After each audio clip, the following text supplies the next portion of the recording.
There's something I love about old video game intros. This game is nearly 30 years old now, and it's kind of unbelievable to me because I remember when I picked this game up on PC, I had it imported in its little CD jewel case from the US back in Christmas of 2010, I think it was.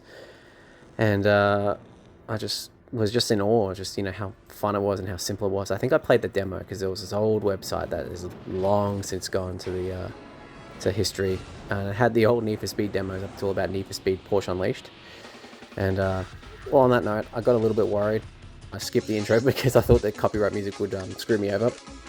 And I decided that I picked this Spectra R42 because it was an interesting car. Now, I could have very easily picked the Ford Falcon GT, the EL Ford Falcon GT, or the HSV VT GTS, because they're Australian cars, and I'm an Australian, and I have fond memories of these cars racing around tracks in the V8 Supercar series. But I also love the Spectra R42, and plus I can milk the other two cars for more content in the future, so I just thought, to hell with it.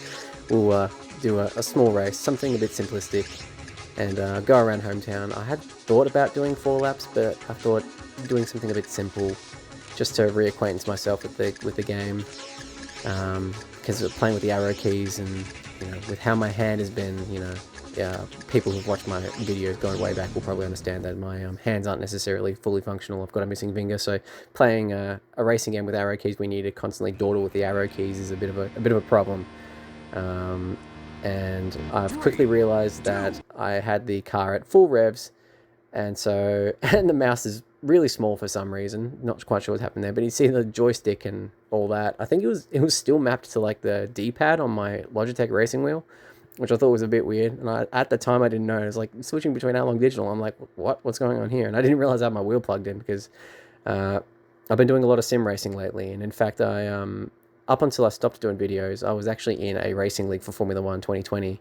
And of course, that's followed subsequent F1 games over the years, except for F1 22, which is a thing I'll cover in another video at some point. But I kind of forgot to unplug the wheel, and so this happened. So I had to kind of start all over again. It's stuck full revs, car's not functioning. Let's go straight back to the beginning. And the user interface in this game is lovely. I still love it, but as you can see here, nothing's changed. We're just going to go straight into it.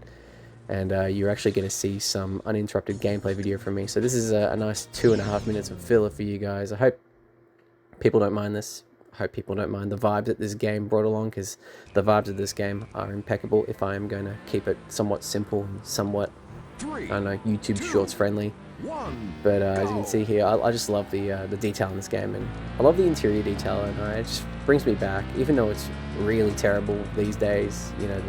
The dashboard's like, whoever built this car, it's such an interesting story behind this car, because I believe that the rear of this car was like based off the Mercedes E-Class of the time, and the front of it is this whole other thing going on. It kind of reminds me of a Jaguar XJ220. I'm not sure what engine it used, because it's been a long time since I last referred to this car. I believe it uses a V6 of some sort, which is very 90s, I might add. That interior was very 90s as well. But it was a British, I believe it was a coach-built sports car as well. And it was DLC for this game too, so you had to manually download, because this game had downloadable content in there. It wasn't paid like most downloadable content is, but it was DLC you could get with extra cars. And I always loved racing games with quirky cars, because it's just like these unique cars stood out so much that developers, or the people who made these games, wanted to put them into these games to show people, look how weird this is, look how interesting this is. But as you can see there, I nearly got arrested, but I've managed to rather succinctly avoid that and pursue onwards onto better and brighter things, as so many people say in their lives, often under false pretense. But hey, gotta keep going, otherwise what are we doing here, And it was a relatively smooth drift there. This car actually handles pretty well in this game. I distinctly remember the VT GTS and the Falcon not being great. Well, in terms of handling they were fine, but in terms of outright speed they were pretty appalling. I remember that being a thing, especially in Need for Speed High Stakes, which is another game I will do another video on. Well, I haven't actually done a video on it before, but I will do a video on it for the first time ever, because that was another game with its own story that took me a long time to get working. But for now, as I was about to say, for now you can enjoy me crashing into traffic cars and being pretty bad at this game, because of course with my hand, it was actually quite a bit jarring playing this. But I should probably get back to why I probably made the video 3 minutes runtime. it's been funny because a lot's changed in the preceding 6 years since I last did YouTube videos. As that roadblock is just completely useless, completely ineffective. But you know, I guess a point for effort. I guess the most important thing is, or most significant thing that's changed for me in the last time since I regularly uploaded in 2020 was that I've actually cut my hair short now. So now I don't have the long hair anymore. And in fact, that was a very recent change. I did that back in September, October. So I had a mate's wedding coming up, and I had friends who were saying, look, clean yourself up, try something different. Well, they weren't that friendly about it. They were kind of mean-spirited about it, and some of them were, tough love, joking around. And I had felt the same way. I felt the winds of change coming, and I thought, well, I might as well cut my hair short. So I did that. Became an achievement hunter, as I mentioned in my Dare Defeat Source video. I ended up going from, by the time I stopped uploading in 2020, I think I did like 2 games or something, or 3 games completed on Xbox, like 100%.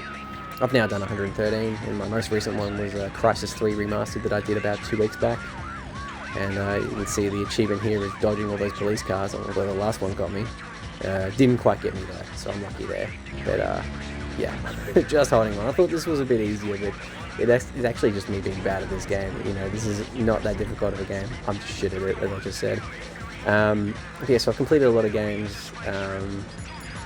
Decided to, had 4 jobs, I think, in that time frame. I've had, not from losing and anything like that, but just from looking to seek better and onto bigger and better things, really. I went for hospitality for about 2.5 years, and then jumped ship to retail, as I mentioned in last night's video. So that was a bit of fun. And this Corvette's got me good, unfortunately. I thought I'd had the speed to avoid it, but unfortunately for me, I mean, I love this. You can casually just drive off and the game will just kind of like, nah, we got you. And I especially love the polygons on this police officer here. He is very low res, but he's very astute and wants me to know that I've done wrong.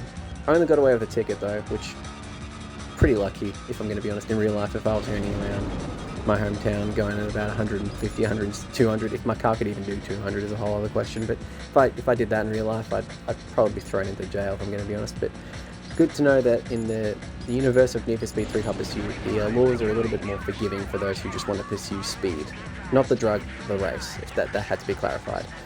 But I managed to survive with just 1 ticket to my name, and second place was 40 seconds behind. But the next video will be a bit longer. I'll probably cover both cars, if not one or the other, or maybe even a longer race. But I figured I'd keep it short and sweet tonight, and I hope you enjoyed the video. It was fun playing this game, if not for a brief spurt, and I'll see you in the next video.